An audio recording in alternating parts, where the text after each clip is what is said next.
House of the fucking Dragon. Hang on a second. Yeah, baby. Alright. Mafirafuni Mashango. House of the Dragon is coming up. Leaks are coming out every day, and I wanted to wait to make this video because I was certain we'd be seeing pictures of Dragonfire.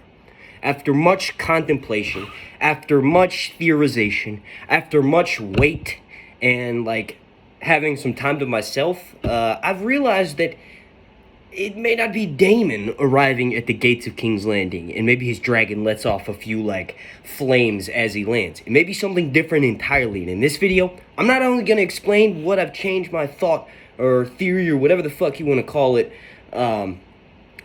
I'm also going to explain a dynamic that's important about a revelation I had about them announcing these younger versions of previously announced actresses. If you could please, before we start doing any of that, slap a like on this video. Really helps out my channel. The like goal is going to be 420.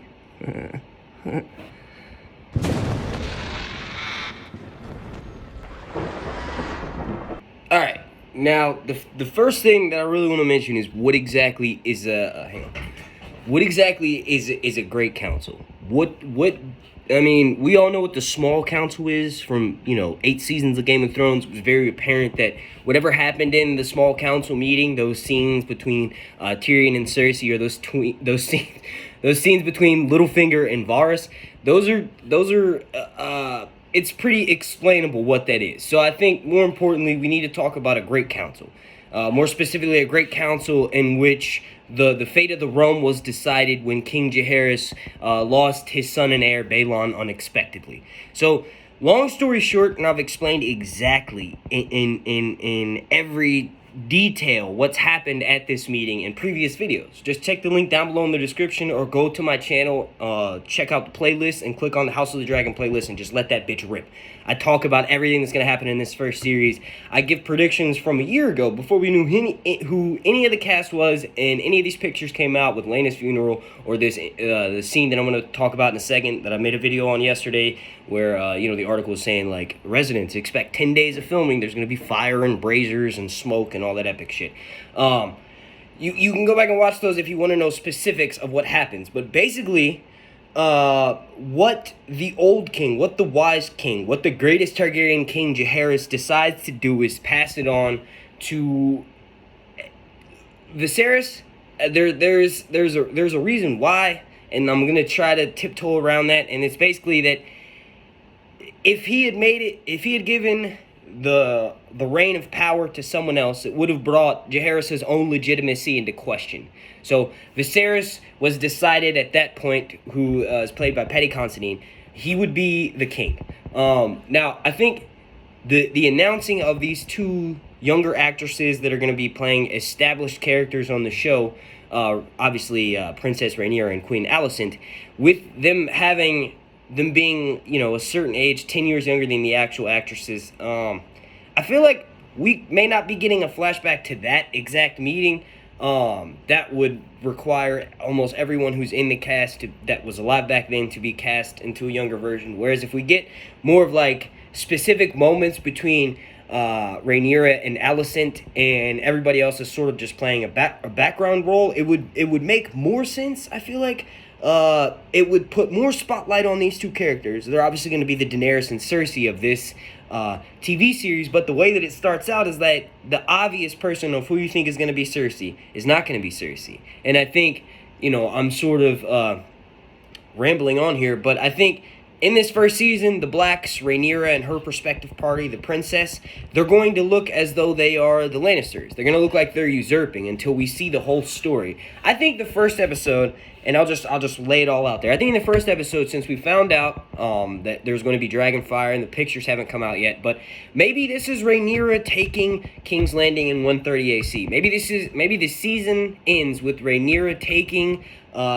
King's Landing, and it makes it look like she's a crazy version of Daenerys. And that way, like, the first season of House of the Dragon ends the same way that the first season of Game of Thrones the last season of Game of Thrones ended with the falling of King's Landing, where Daenerys basically ransacked the entire city, and then we have like the reconstruction of that in the final episode. Maybe this season or this series ends its first season like that, and then season 2 picks up with a rebuilding. So we kind of sort of have like a follow up to Game of Thrones season 8, so we can sort of see it rebuilt. Kind of, but it's like 200 years in the past, and like everything that's already happened and that's going to happen in this show sort of has already affected this main story. And I think it would be an interesting dynamic and world build, because we are getting more spinoffs. So we are eventually going to get a movie.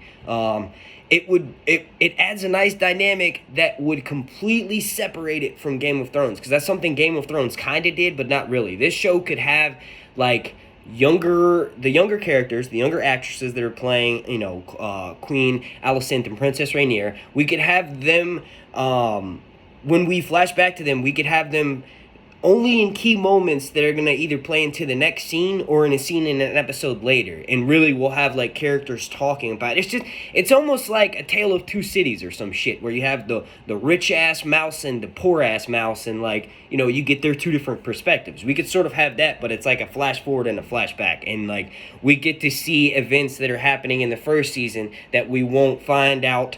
The root of those sort of takes seed in the first season and then won't play out until many, many later seasons. The dynamic that Condell is bringing on by having like two actresses not just like listed as a character for an episode, but as a series regular for the first season, it opens up the door to just like expand on so much of the fucking source material. As I mentioned before in my video yesterday, that basically Martin wrote this like a true live history events. Like in history, you have to take into account all sides of the story, not just in Game of Thrones and A Song of Ice and Fire and House of the Dragon.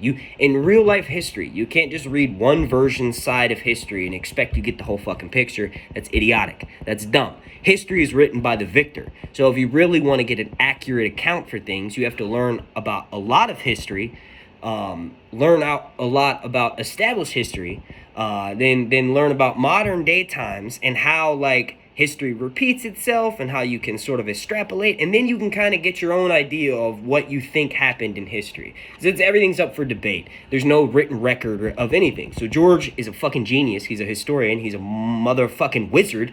He's like, yo, I'm gonna write a version. In my opinion, George wrote this story to be adapted to television, whereas Game of Thrones and A Song of Ice and Fire in general, the main series was not meant to ever be adapted. He said that in several interviews. I think when he wrote The Dance, he wrote it with an adaptation in mind. So he gives Ryan Condal and Miguel Sapochnik all this fucking room to play with, but it's perfect because they can add their own creative affect, but they can also play within the bounds of established history, and the story's already ended, so there's no chance of like them having to make up their own ending completely. No, they know what was said by one person, they know what was said by the other person, and they can just sort of mix the two of them together.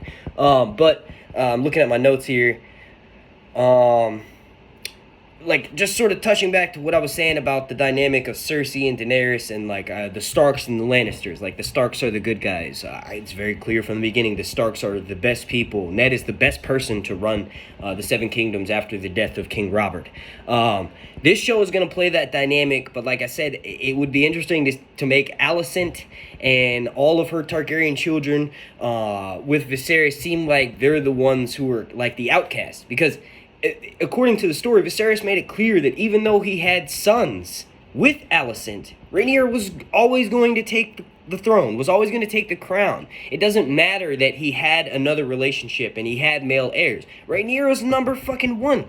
So if you grow up your whole life knowing that, Rhaenyra was the right hand to her father. She was always at his side. She took part on meetings. She was always present when the deciding factors of the kingdom were being, like, sort of, like, figured out. She was always fucking there. So it would be an interesting dynamic if everyone's thinking, well, of course, we're for the blacks. We're for Rhaenyra. She's the rightful fucking heir. It would be interesting if that dynamic was flipped on its head for the show, and it made it seem like Alicent were the outcast. Alicent was more relatable. Alicent is the one being humanized. And then later on, it gets flipped in season 2 when you realize, like, oh, it goes deeper than that, and like, you know, Rhaenyra didn't necessarily bounce back the way Alicent did after having children, and you can play that. Then I don't know. It gets me super fucking excited. But I've taken up enough of your time today. If there are leaked images that come out later on today, well, I'm obviously gonna make a video. These kinds of videos don't take me that long to make at all. But anyway, I want to thank you all so much for watching. If you could please slap a like on this video. The like goes gonna be 420. Super special shout out to every single person watching this video, and a super special shout out to my Patreon family over on patreon.com/YourHuntsReviews. I want to thank you all again so much for watching. My name is Mark, and this has been Charles Reviews. You thought I was gonna leave you hanging? I don't know.